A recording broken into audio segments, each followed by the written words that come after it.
আজিকার ধর্ষণ ও খুনের ঘটনার প্রতিবাদে 68 জাতীয় সড়ক অবরোধ করে বিক্ষোভ লালপুর মহাত্মা গান্ধী কলেজের ছাত্রছাত্রীদের। এদিন কলেজ থেকে লালপুর মোড় পর্যন্ত বিক্ষোভ মিছিল করে প্রতিবাদী ছাত্রছাত্রীরা। পরে লালপুর মোড়ে রাস্তায় বিচার চেয়ে রাস্তায় বসে পড়ে বিক্ষোভ দেখাতে থাকেন তারা। জাতীয় সড়ক অবরুদ্ধ হওয়ার ফলে রাস্তার উপর দাঁড়িয়ে পড়ে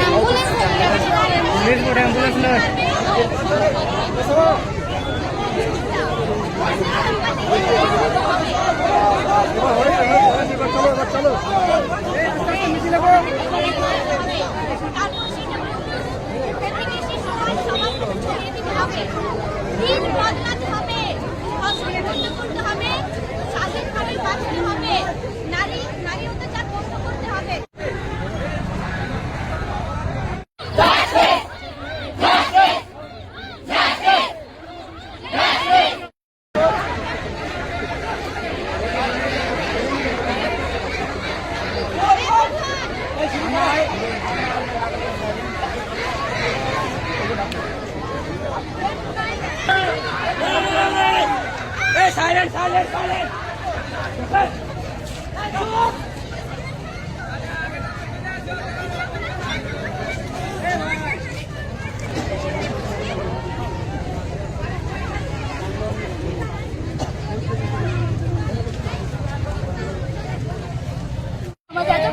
আমাদের নারীর উপর যে নির্মম অত্যাচার হয়েছে, একটা মেয়ে নিজের ভবিষ্যৎ করার জন্য পড়াশোনা করে তাকে এইভাবে নির্মমভাবে মেরে ফেলা হয়েছে।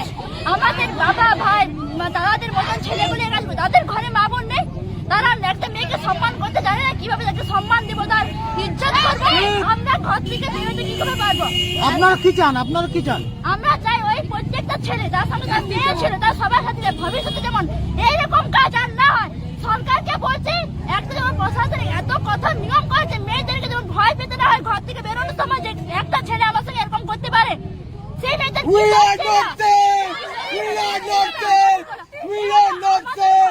বিপদ হয়ে গেছে। বাবা আমারও ছাড়বে না, না একটা বাইরে ছেলে এমনি করতে পারে। তোমার পরিচয়টা বলো। আমার পরিচয় আমি সরস্বতী মাহাতো, আমার গ্রাম পুকুরিয়া, এখানে বাসিন্দা হচ্ছি আমি। আমার বাবার নাম সরস্বতী মাহাতো। জাস্টিস চাই, যেন এমন ভাবে জাস্টিস হয় যেন সেই শাস্তিটা দেখার পর আর কোনো পুরুষ কোনো নারীর চোখের দিকে ওইভাবে তাকানোর সাহস না পায়। সবাইকে তার নিজের মা বোন দিদি যেমন চোখে থাকে তাদেরকে সেইভাবেই দেখতে হবে। আর সরকারের কাছে এটাই অনুরোধ যেন কোনো একজনও যেন না তাদের শাস্তি থেকে ছাড়া পায়, সবাই যেন কঠোর থেকে কঠোরতম শাস্তি পায়। এটার যেন বিচার হয় আর খুব তাড়াতাড়ি হয়।